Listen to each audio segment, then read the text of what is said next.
सिताई विधानसभा उपचुनाव के तृणमूल उम्मीदवार ने अपने मतदान केंद्र में अपने वोट का प्रयोग किया।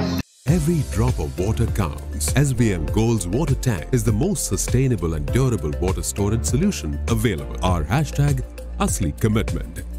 सिताई विधानसभा उपचुनाव के तृणमूल उम्मीदवार ने अपने मतदान केंद्र में अपने मताधिकार का प्रयोग किया। बुधवार सुबह करीब 8:30 बजे वह आदाबारी ग्राम पंचायत के गड़नाटा पंच प्लान प्राइमरी स्कूल के मतदान केंद्र पर गए।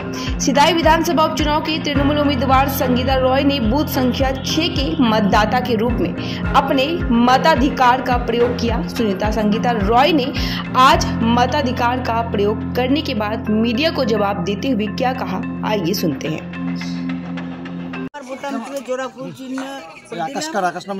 আমি একটা কথাই বলবো, সিতাই বিধানসভায় যত ভোটার আছে আজকে তৃণমূল কংগ্রেসের উন্নয়নের, মমতা ব্যানার্জির উন্নয়নের লক্ষ্যে প্রত্যেকটা ভোটার যেন জোড়াফুল চিহ্নে ভোট দিয়ে মমতা ব্যানার্জির উন্নয়নকে ত্বরান্বিত করেন এবং আমাকে আশীর্বাদ ও দোয়া করেন। কত ভোটে জিতবেন বলে মনে হচ্ছে?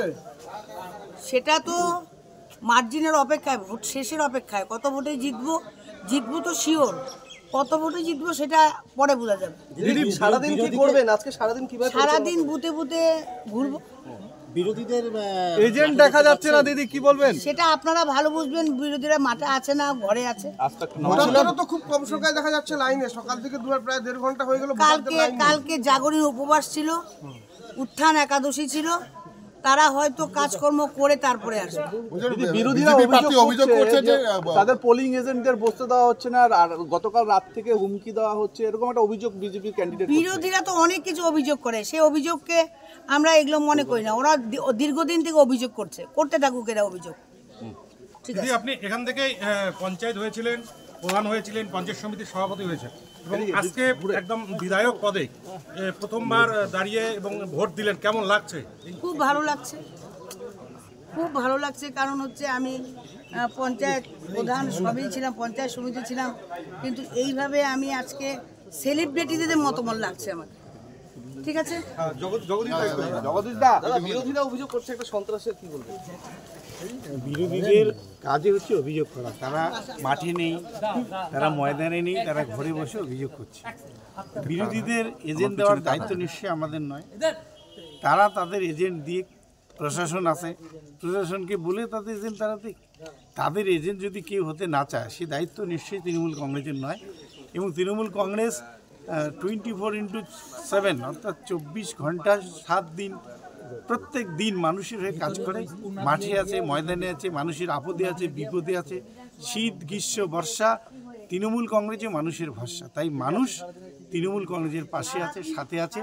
এবং আজকের এই ভোট শান্তিপূর্ণভাবে জনগণ ভোটটা আজকে প্রয়োগ করবে, তাদের গণতান্ত্রিক অধিকার। এবং 23 তারিখ যখন রেজাল্ট বেরোবে তখন দেখতে পাবে বিরোধীরা তাদের বাক্সে টোটাল ভোট ফাঁকা।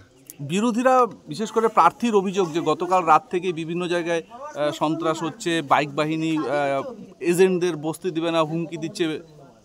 ওরা এজেন্টের নামের তালিকা দিক, আমাদের আরও আছে, আরও আছে, তাদের নামের তালিকা দিক, প্রশাসন তাদের এজেন্টদের বসিয়ে দেবে। তালিকা দিতে পারছে না কেন? তালিকা দিক তারা, তাদের পোলিং এজেন্টকে কোথায় বাধা দিয়েছে, কোন বুথে বাধা দিয়েছে, কোথায় তাদের ঢুকতে দেয়নি, তারা সেই তালিকাটা দিক। নিশ্চয়ই আমরা তাদের বলবো প্রশাসনকে তাদের এজেন্টকে বসিয়ে দিতে। তাদের এজেন্ট দেওয়ার দায়িত্ব তো আমাদের নয়, তাদের এজেন্ট দেওয়ার দায়িত্ব তাদের। যারা কোনোদিন মাঠে মানুষের পাশে থাকেনি, মানুষের সাথে থাকেনি, তারা নির্বাচনের সময় মায়া কান্না কাঁদলে কোনো লাভ নেই। বলছি দাদা, নির্দল প্রার্থী রয়েছেন ফুলকপি চিহ্নে, তার এজেন্টদের দেখা যাচ্ছে সংখ্যা বিজেপির থেকে বেশি, এই বিষয়টা কি হচ্ছে? এইটাতেই বোঝা যে নির্দলের এজেন্ট যদি বসতে পারে তাহলে বিজেপির এজেন্ট কেন বসতে পারছে না? তাহলে নির্দলের এজেন্ট যদি প্রত্যেকটা জায়গায় বসতে পারে তাহলে কেন বিজেপির এজেন্ট বসতে পারছে না? এখান থেকে আপনাদের প্রশ্নের উত্তরটা আপনারা পেয়ে যাবেন। দাদা কোথায় কোথায় ঘুরবেন আজকে? আমি নদীর ওই পাড়ে যাবো, আমি এখন নদীর ওই পাড়ে যাবো। ক্যান্ডিডেট নদীর এই পাড়েই থাকবে, আমি ওই পাড়ে যাবো। Thank you.